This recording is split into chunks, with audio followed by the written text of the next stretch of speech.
حديث نمبر 401 حدثنا محمد بن المثنى قال حدثنا يحيى بن كثير العنبري أبو غسان قال حدثنا شعبة عن عمرو بن مرة عن أبي البختري عن العباس وعليا أن العباس وعليا جاء إلى عمر يختصمان يقول كل واحد منهما لصاحبه أنت كذا أنت كذا.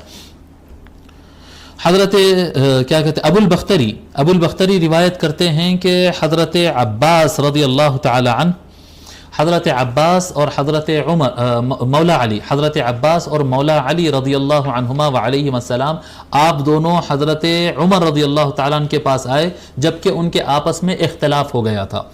چچا حضرت عباس اور بھتیجے مولا علی، ان دونوں کے درمیان اختلاف ہو گیا تھا اور وقت کے خلیفہ عمر بن الخطاب تھے، اور ان کے درمیان اختلاف ہوا تھا کس مسئلے میں؟ ان کے درمیان اختلاف ہوا تھا فدق کی تولیت کے مسئلے پر کہ باغات فدق یہ کیا کہتے ہیں گورنمنٹ ایسٹ ہے، لیکن اس کے متولی کون ہوں گے، اس کی دیکھ بھال اور اس کا انتظام، کیونکہ فدق باغ جب باغ کہتے ہیں تو کسی کا خیال یہ ہوتا ہے کہ باغ بولے تو ایک چمن تھا ہوگا، ایک فارم ہاؤس تھا ہوگا، نہیں، بہت بڑی پراپرٹی تھی، یہ بہت بڑی پراپرٹی تھی.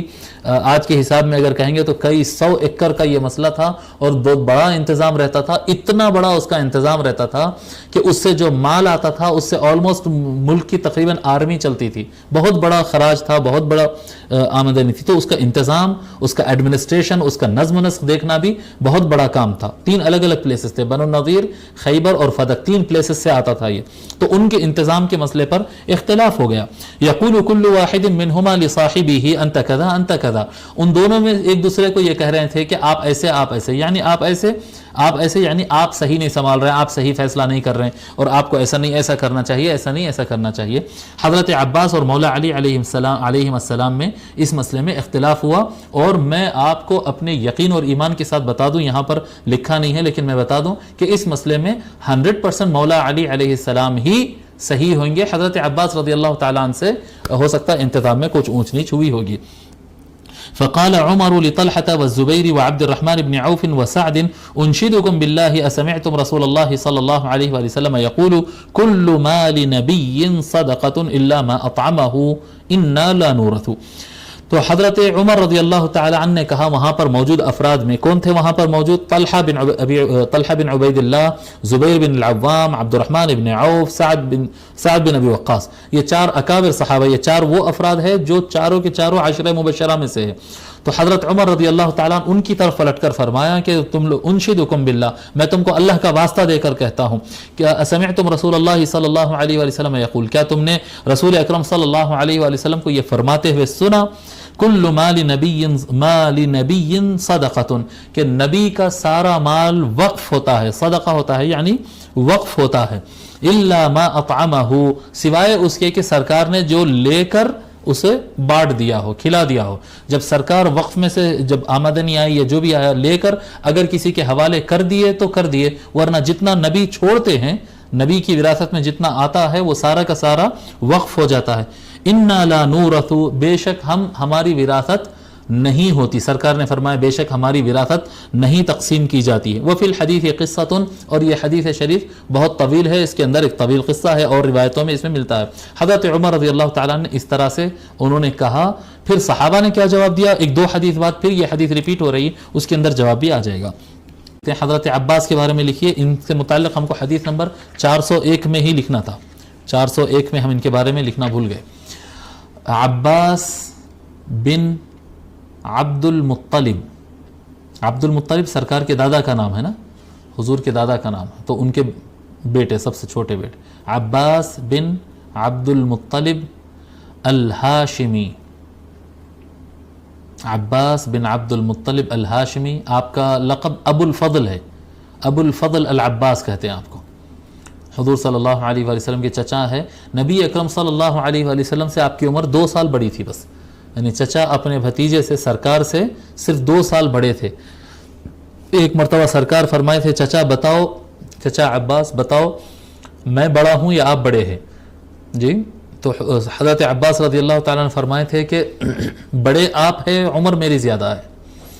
بڑے آپ ہیں، یہ ادب کا یہ مسئلہ تھا. انت اکبر و انا اسن، آپ بڑے ہیں، سال میرے زیادہ ہو گئے.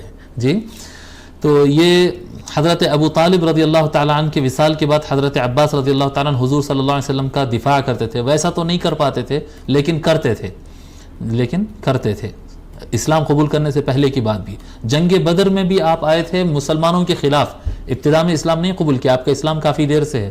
تو جنگ بدر میں مشرکین کے لشکر سے میں شامل ہو کر مسلمانوں سے جنگ کرنے کے لیے آئے تھے. تو جنگ شروع ہونے سے پہلے حضور صلی اللہ علیہ وسلم فرما دیے تھے کہ اگر کسی کا میرے چچا عباس سے آمنا سامنا ہو تو عباس کو قتل نہیں کرنا, میرے چچا کو قتل نہیں کرنا, کیونکہ وہ جنگ میں آنا نہیں چاہتے تھے, ان کو زبردستی لایا گیا. تو مطلب ان سے کسی کو خطرہ نہیں ہے, وہ کسی کو ماریں گے نہیں, اور کوئی ان پہ نشانہ اپنا جما دیا تو ان کو بھی نہ مارے. اور اس کے بعد جو کفار جب جنگ ہارے تو مسلمان جو ہے بہت سارے مشرکین کو اریسٹ کر لیے تھے, قید کر لیے تھے. ان قیدیوں میں حضرت عباس رضی اللہ تعالیٰ عنہ بھی تھے. جب ان کو لایا گیا تو یعنی حضرت عباس رضی اللہ تعالیٰ عنہ کو لایا گیا اور باندھا گیا, تو کیا کہتے ہیں, ایک رات حضور صلی اللہ علیہ وآلہ وسلم بہت زیادہ پریشان رہے اور پوری رات آپ ٹہلتے رہے. لوگ صبح میں پوچھے یا رسول اللہ آپ بہت یعنی تھکان محسوس ہو رہی ہے, آپ کو تکلیف آپ کے اوپر محسوس ہو رہی, تو عرض فرماتے سرکار صلی اللہ علیہ وسلم کہ رات میں جو ہے وہ جو قیدیوں کو باندھا گیا تھا, پہلی رات قیدیوں کو جو باندھا گیا تھا بھاگ نہیں جانا بول کر, اس میں جو ہے میرے چچا کو بھی بہت ٹائٹ باندھا گیا تھا. تو وہ ٹائٹ باندھنے کی وجہ سے کراہنے کی آواز آ رہی تھی, درد کی وجہ سے. تو وہ درد کی آواز برداشت نہیں کر کے میں ٹہل رہا تھا. تو جب دوسری شام آئی تو حضرت عباس کی آواز نہیں آئی ان کو کراہنے کی, درد سے جو آواز نکلتا نا کراہنا. تو حضور صلی اللہ علیہ وسلم باہر نکل کر پوچھے اپنے صحابہ سے, جو سیکیورٹی تھی ان سے پوچھے کہ کیا بات ہے, میرے چچا کے کراہنے کی آواز نہیں آ رہی, کیا ہوا؟ تو سیکیورٹی گارڈ نے کہا کہ نہیں یا رسول اللہ, آپ کی تکلیف نہیں دیکھی گئی تو ہم جو ہے حضرت عباس کی رسی ڈھیلی کر دیے تاکہ ان کو تکلیف نہ ہو. ان کو تکلیف ہونے سے آپ کو تکلیف ہو رہی ہے, آپ کو تکلیف نہیں ہونے کے لیے ہم ان کی رسی ڈھیلی کر دیے. حضور صلی اللہ علیہ وسلم خوش ہوئے اور فرمائے کہ صرف میرے چچا کے ساتھ نہیں, سارے قیدیوں کی رسیوں کو ڈھیلی کر دو, کسی کو تکلیف نہ ہو آج. تو حضرت عباس رضی اللہ تعالیٰ عنہ کی وجہ سے جو ہے پھر سارے قیدیوں کو سہولت ملی. اس کے بعد آپ کے 2 بھتیجوں نے مکہ سے آ کر, آپ کے جو دیگر بھتیجے ہیں حضرت حارث کی اولاد ہے اور دیگر ہے, وہ لوگ آ کر, وہ فدیہ دینا کا ہوتا ہے نا, اتنا پے کر کے اپنوں کو چھڑا کے لے جانا ہوتا ہے جیسا کہ ہم بتائے. تو وہ کیا کہتے ہیں, وہ چالان پے کر کے وہ لوگ چھڑا کر لے گئے تھے. اور آپ جو ہے فتح مکہ سے کچھ دن قبل, بلکہ فتح خیبر سے پہلے آپ اسلام قبول کیے. فتح خیبر کی جنگ سے پہلے آپ اسلام قبول کر لیے, لیکن ہجرت نہیں کر پائے تھے. سرکار آپ کو اجازت دے دیے تھے, یعنی ود فیملی آپ کو موو ہونا ممکن نہیں تھا, مستضعفین میں سے تھے. قرآن میں بھی اس کا ذکر ہے, مستضعفین کو اللہ تعالیٰ نے ہجرت معاف کیا ہے. ٹھیک ہے. اور آپ کے کارناموں میں سے یہ ہے کہ جنگ حنین کے موقع پر جب ہر طرف سے تیر آ رہے تھے تو چند ہی لوگ تھے جو سرکار کے ساتھ جمے رہے, باقی لوگ میدان چھوڑ دیے تھے. ان جمے رہنے والے افراد میں حضرت عباس رضی اللہ تعالیٰ عنہ, جو اپنی جان پر کھیل کر حضور صلی اللہ علیہ وآلہ وسلم کے ساتھ جمے رہے. ٹھیک ہے. اور حضور صلی اللہ علیہ وآلہ وسلم کے وصال کے بعد آپ کو لوگ وسیلہ بنا کر دعا کرتے تھے, یعنی اے اللہ ہم کیا کہتے ہیں سرکار کے وسیلے سے آپ کے بارگاہ میں دعا کرتے تھے. اور آج ہم جو ہے حضرت عباس سرکار کے جو چچا ہے ان کو واسطہ بنا کر ہم دعا کرتے ہیں اللہ برسا دے, تو اللہ تبارک و تعالیٰ بارش برساتا تھا. یعنی بڑی برگزیدہ تھے, سرکار کے چچا تھے. آپ کا انتقال 32 ہجری کو ہوا, 32 ہجری کو حضرت عباس رضی اللہ تعالیٰ عنہ کا انتقال ہوا.